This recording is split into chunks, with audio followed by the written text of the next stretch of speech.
Hello and welcome to the Your Business Card Guy Practical Corel Draw Tips. Today we're going to be talking about removing a background from a photograph. I have a pretty typical project here. This is the back side of a business card. Customer has provided us a photograph and wants it put on there. Obviously sometimes a photograph comes to you already cropped and cut to a certain shape or size, and you're left with having to put it on in a little frame or something that reduces your ability to do any kind of a design that you'd like. However, in this case we have a photograph that has the background revealed all the way down the sides of the person, which will allow us to remove this and then create a very nice superimposed look. To do that, we need to use Photo Paint to remove this background. Now you can click on the picture here and you'll notice that the toolbar changes and I can choose Edit Bitmap. You can also right click the photograph and choose Edit Bitmap here. Either way will work and both launch Photo Paint. As Photo Paint opens up, you'll notice that it comes right up on top, and it looks, in this case however, like it hasn't actually opened the photograph, and that's only because that the main background gray is similar to the kind of gray that you'd find on the computer program. So if I zoom out, you'll see that the photograph is in fact opened. One thing to note though, is a little Corel tip, is that it has opened in its window mode, which will allow me to move this around.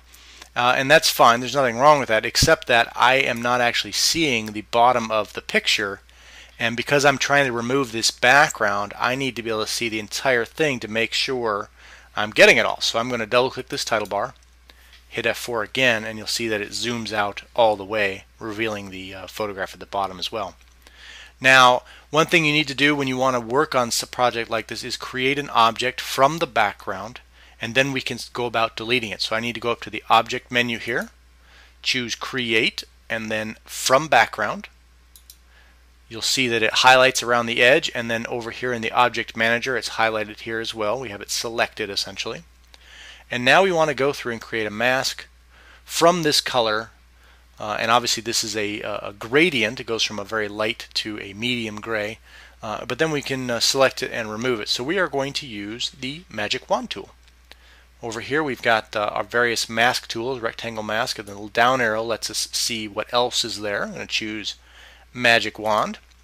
Now the setting that's important on this guy is the tolerance here, which says what is the variance from the color you select that I should also select. So if the number is very large, it will select a large variance. If it's very small, obviously it'll only select things that are close. So if you made that say 1 and you select a certain gray, it's only going to select grays that are right on top of it in terms of the color scheme.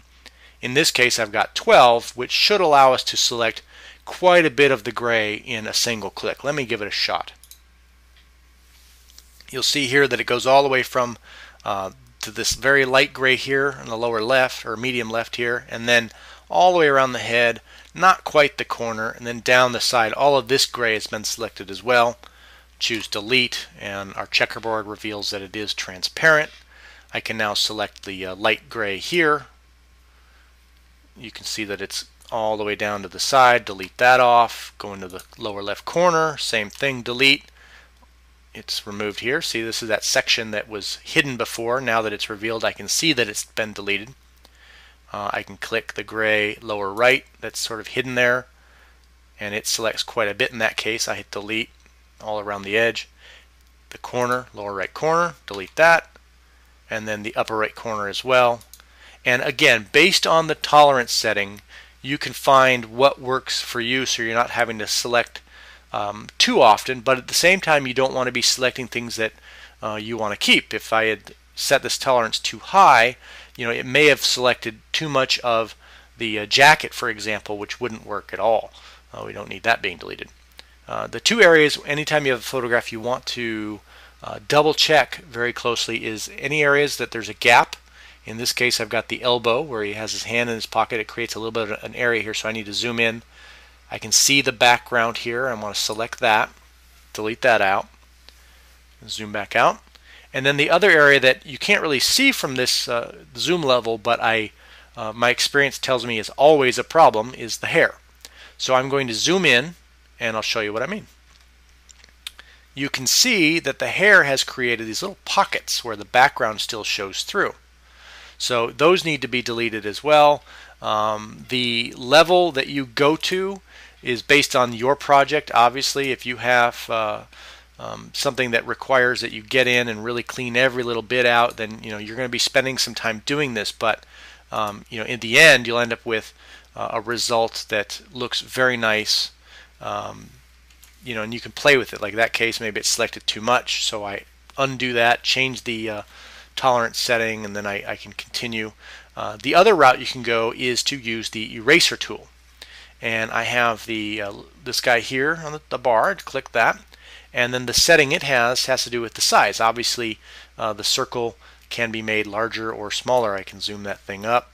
And now I've got a very big circle, which, while it gives me a big area to erase quickly, doesn't work for some of these detail points. If I wanted to get into this area here, see, that's not going to work for me. So I can set that deck down to say 3. I can get in here, and then I can hit start erasing. And you say, well, wait a minute, that's not erasing. No, it's not. And that's because right now what we have selected for our mask is out here, this section, what we've been working on in the background. So we need to invert that to allow us to work in this area. So I'm going to go to Mask, choose Invert here, and then now I can get in here and delete this off manually. And that works out quite nicely. I see another section I want to remove up here. And again, with your project will guide how much of this you need to do manually, how close do you need to get it. Sometimes it's a matter of every little bit of color has to be removed because the background it's on, you don't want to have a halo look to it. Other times, it's just not going to matter, because even if you spent the extra time, the end result of the compiled image isn't going to be any different, and so it's not really helping you achieve a better result. But that's, again, up to you and your project and the level of work you're working on. But let's say that we like this. We want to see what that looks like on our project. It's a simple matter of just saving it, and you can hit Control S if you like, or the little disk up here. I'm going to do Control S. I'm a keyboard guy. I'm going to minimize Photo Paint here. And you can see very quickly that I have now removed the background. The gradient that is on the business card itself shows through. It goes from light to dark similarly, but not the same gray, obviously, as the other one. And you'll notice that there are a few things that need to be cleaned up. In the upper corner here, there's a few splotches. Lower corner as well, I believe I saw something. Yeah, that's not, there's some areas that need to be tweaked just a little bit. And that's, again, easy enough to do. Pop back here to Photo Paint. You could then use the eraser tool. If you need to use the magic wand tool, you can clean those things out again, and you can resave them, and it automatically updates here with your project, so you're able to kind of fix what you need to fix. You can also do anything else that you normally would do with a graphic. You could power clip this inside. You could crop it.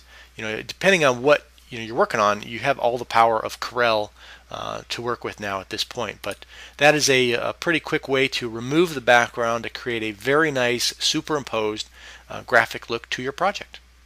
Thanks again for visiting us here at Your Business Card Guy for our practical Corel draw tips. Today we talked about removing a background, but we have other tutorials as well, so please check those out. Thank you and have a great day.